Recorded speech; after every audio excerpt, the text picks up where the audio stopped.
Hey everybody, welcome back to GemMint Collectibles. I'm GemMint, and it's time for the weekly comic book review.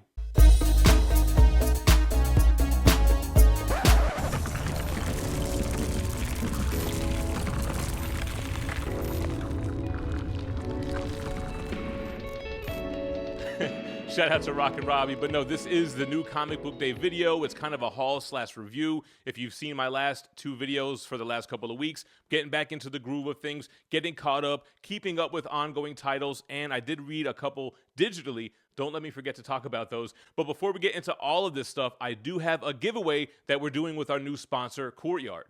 Courtyard has been around for the last 4 years. They created an online marketplace for graded trading cards, but what they're really known for is their digital pack breaks. You can break a pack digitally right away for a physical graded trading card. But now they've opened up their comic book category, and we just did a live $200 comic book box break on our live stream the other day, and we're going to give away that copy. I'll tell you all about it, but first let me explain how it works. So, you buy a $200 box from Courtyard, you break it digitally, you can see all of the comic books that have been recently pulled and all of the big hitters. All graded comic books. They have Incredible Hulk 181, Amazing Spider-Man 129, Batman Adventures 12, a ton of key issues with the live odds right there on the screen. So you break the box and you immediately see the comic book that you won. And from there, you have a couple of different options. First of all, you can sell that comic book right back to Courtyard for 90% of the fair market value. You're going to get about a $200 book on the average, sometimes a little bit less, sometimes a little bit more, sometimes you get a big hit. But you can sell that back and immediately use those funds to either cash out or buy another box.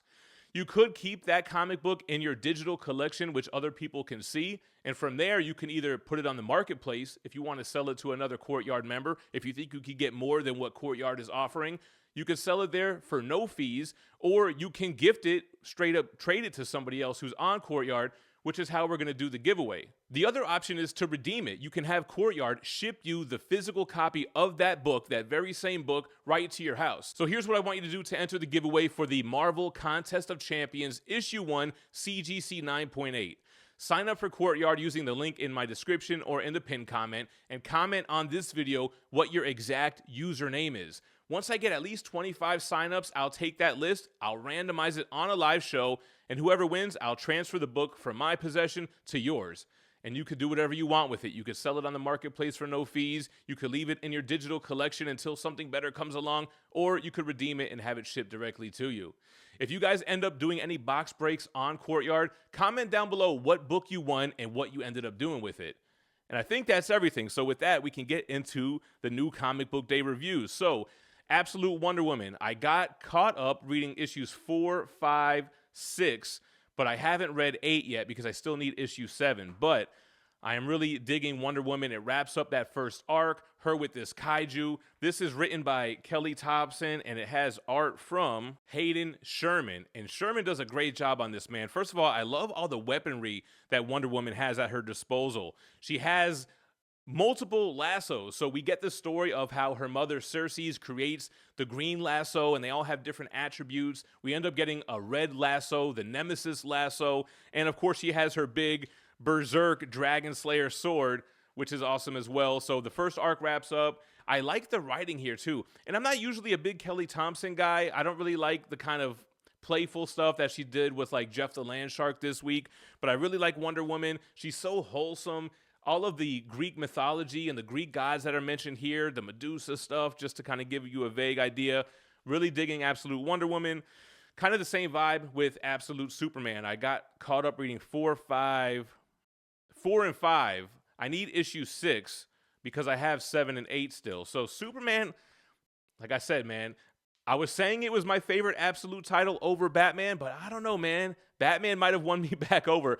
But Superman is great. You kind of go back and forth between issues on what's going on in real time with Agent Lois Lane, with the Lazarus Corporation. They're indoctrinated, they're brainwashed, but she's kind of breaking free, thinking on her own, and she is trying to catch Superman, Kal-El, to really talk to him, figure out what makes him tick, what's he all about.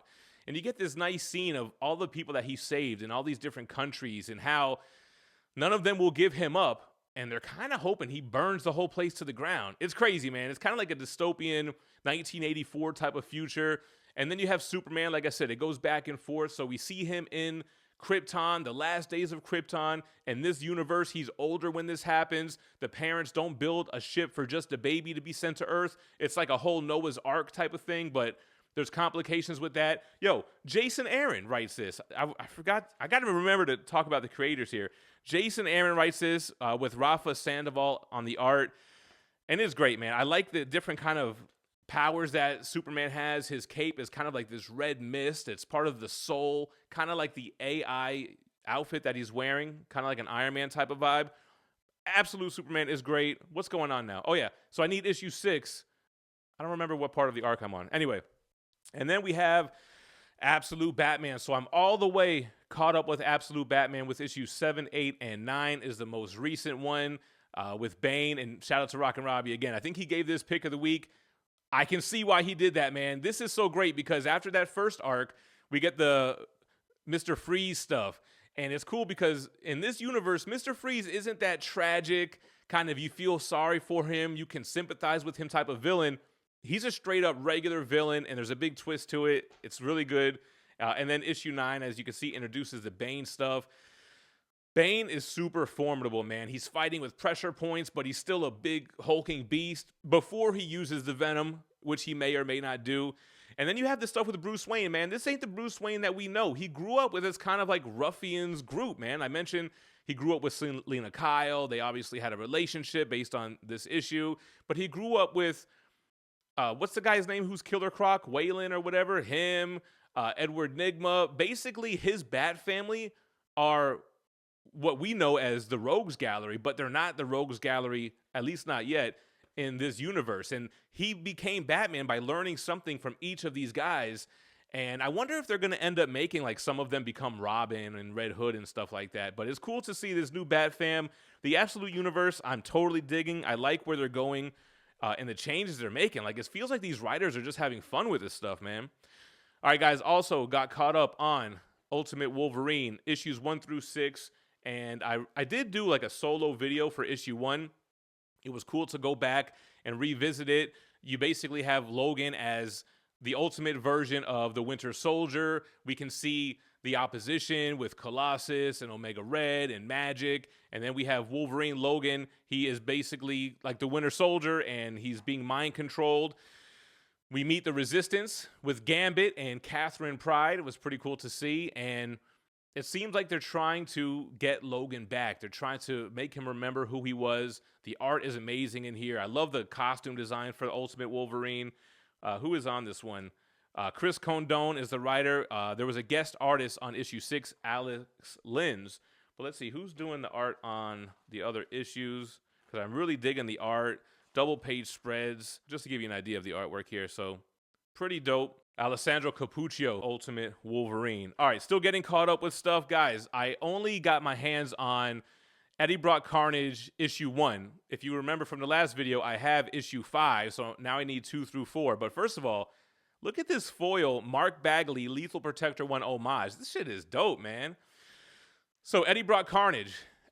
After the events of Venom War, which I dabbled in a little bit, Eddie Brock's only way to survive was to bond with the Carnage symbiote. Plus, he feels like he's the only one that can really handle it. So now you have this relationship with a serial killer inside of Eddie Brock, but Eddie Brock wanting to use Carnage for good.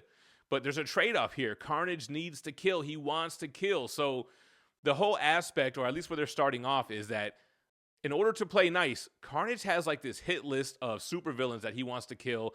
And will Eddie Brock go along with it? You guys probably know. I only read issue 1, so I'm looking forward to getting caught up with that. And before we get into the new physical copies, let's jump into what I read digitally so I don't forget. All right, guys, Bring on the Bad Guys, Doom. I didn't want to pick these up in single issues because it seems like it's a bunch of one-shots. This is by Guggenheim and is it Raphael? So this was a really dope issue, though, man. You have Dr. Doom. Badass. Opening scene is incredible. Doom on throne. And then you have this Sister Sorrow character who we learn who she is later on. We'll keep it spoiler free for now. But she's looking for these knives and for this, secret artifact kind of thing. And Doom doesn't want to let that get into the wrong hands. So he gets involved. They battle and stuff. It's a pretty cool issue. I actually did like it a lot. I'm kind of thinking about picking up the physical copy and continuing with all these other ones. I think Green Goblin one shot is what comes out next. All right, next up we have Emma Frost, White Queen, issue number 1. I picked this up because it was a number 1 issue and I had some time to kill. I was able to read it. It's by Chu and DeVito. So this takes place, first of all, David Nakayama cover. This takes place like shortly after her first appearance. So after the events of Uncanny X-Men, like 180 something, it's before she becomes an X-Man. So for that reason, I don't think I'm going to continue reading this. I don't really want to read this kind of like, oh, this happened back then type of story. But you basically have Emma Frost as the White Queen during a Hellfire gala, seeing her interact with the Hellfire Club and the Inner Circle.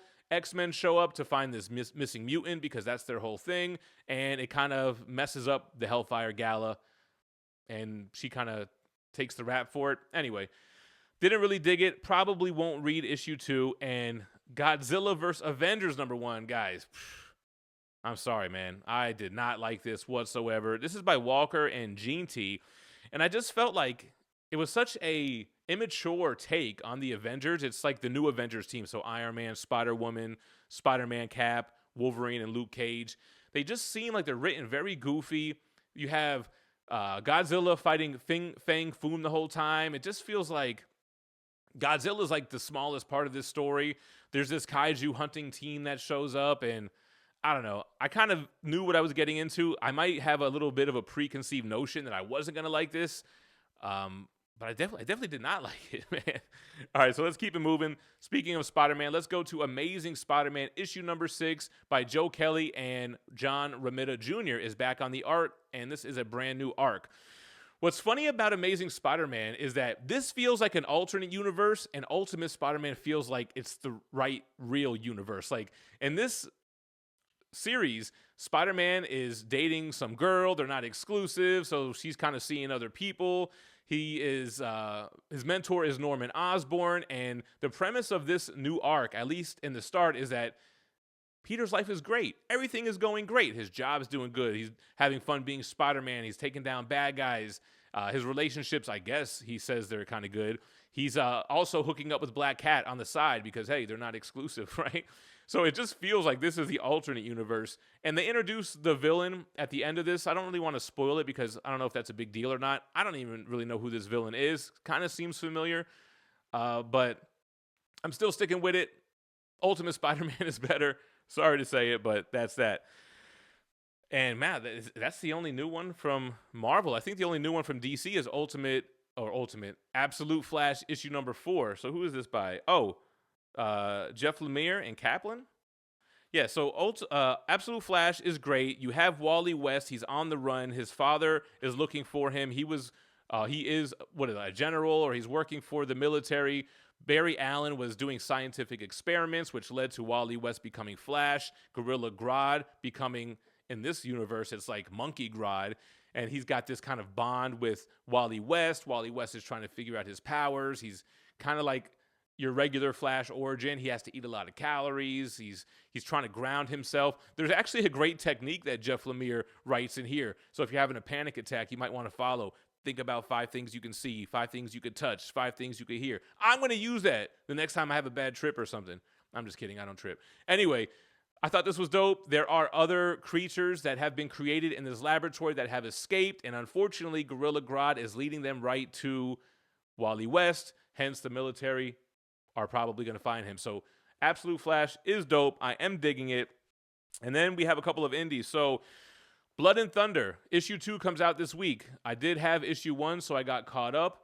I kind of dug it, man. I don't love it, but I'm going to keep reading it. It's kind of like Barbarian, or is it Barbaric? Owen the Barbarian mixed with the Fifth Element, right? You have like this female character. She's kind of in this futuristic police force. Her father was an officer as well. She has his standard issue weapon, which is kind of obsolete now. It's an AI weapon, but it's like the opposite of Owen the Barbarian, where that axe has a bloodlust and wants him to kill and gets drunk off the blood. This weapon, you try to set it to kill, and it only stuns. Like, it doesn't really do what you want it to do. It's got a mind of its own. It's AI, but it makes for a good relationship with him and the main character. That's kind of all that I could really recall from this. This looks like it's an Akira homage right here, right? But Blood and Thunder, Image Skybound. But you want to talk about bangers. Battle Beast, issue 2. Robert Kirkman, Ryan Otley. Oh, who does Blood and Thunder? Serrano and Sue. Battle Beast is an incredible story. If you guys remember Battle Beast from the Invincible universe, he's a super strong, powerful creature. He's kind of on his Ryu kick right now. He is searching the cosmos for an opponent that's worthy enough to kill him. He's fed up, man. He's just looking for somebody to kill him already. He hijacks this AI ship. A lot of AI going on. Here's some artwork from it. He hijacks this AI ship who wants to kill him as well because he killed all the ship's masters, creators, its people. So he's trying to help him find the most dangerous, powerful creatures to help accomplish his goal. In the last issue, it didn't work out so well, and we ended up with kind of a captive that he wanted to save for food. The biggest threat to the Battle Beast is starving on the way from one battle to the next.